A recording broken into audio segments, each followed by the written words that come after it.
relationship with your body. Doctor's orders. But what do you do if your body tells you something else? I'm so delighted to have Mary Sheehan back.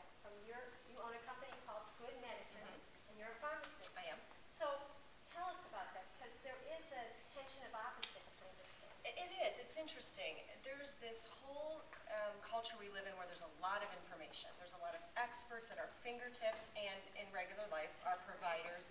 There's all this information coming from outside of ourselves. And what I'd like to see people do is tap into a little bit about the information inside themselves. I mean, for example, if you knew your body reacted to an antibiotic with hives or a rash, you would tell your physician, and that's valid information. Right. That's just something. She needs to know. Right. That's valid information from within you. Your body doesn't agree. The chemistry of that antibiotic doesn't agree with your chemistry. Well, I also see with certain medications where the person just, I don't care how many studies there are, they just don't feel good on it. And I always say to them, that's valid information. Your body is telling you something. You need to have a discussion with your provider. Well, don't be mad if the medicine doesn't work and they told me to take it. There are options, there are choices, and that's another level. And then there's also a whole other level of just something just doesn't quite feel right. I've had, yeah. I have a story, a quick story. Go ahead. My father in 1987 passed away while having an angioplasty. And the day of the procedure, he had a gut feeling and he tried to check out the hospital. Wow. And he didn't check out for various reasons. And they shot dye into him, and I won't go into it. Anyway, he had a gut feeling. And wow. he tried, but then he went, he second guessed it. And, yeah, you know, I think I think that's kind of that's a very dramatic example. It is, but it makes the point yes. that we do have certain feelings about things, and we're kind of taught to not listen to that because we have to listen to the studies and the experts and everything else. And I really love helping people kind of tune into that. Sometimes they're not even aware that that's what's happening, right. that they're getting that feeling. Sure. So now you got to, I think what I hear you saying is you want to balance the information your doctor has, which by the way you don't have. I mean, you can go on the internet all you want, but I'd rather hear it from a doctor. Right. They're experts. They've got the education and the expertise, and that is so valuable, and we should be so grateful for that.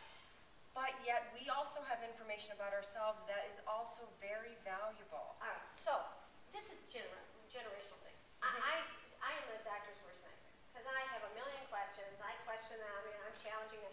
When you're in your 60s, 70s, 80s, this is in that generation. They didn't do that. No, they didn't. What are some tips you can give people who aren't? They're intimidated by the doctor. Have someone go with you that's maybe not, and come prepared. And I see that a lot where people want to explore something maybe they saw on TV. I'd write it down. What do you think of this? And that's not questioning them. That's asking a question. What do you think of this, doctor? That's not saying you're going to take or not take the advice, but it's a valid question. You have the right to ask it.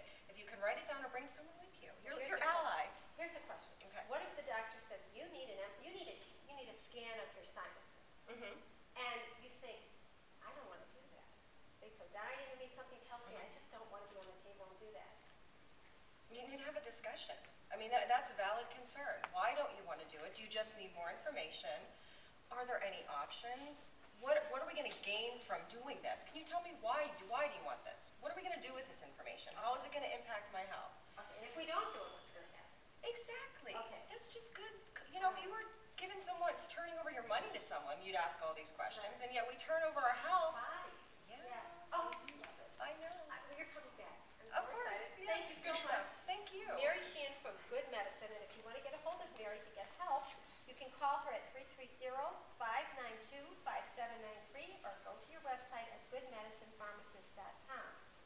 Now, I mentioned it in the last show, welcome again, thank you again for being on the show, that Lexi Hotchkiss from Positively Cleveland was going to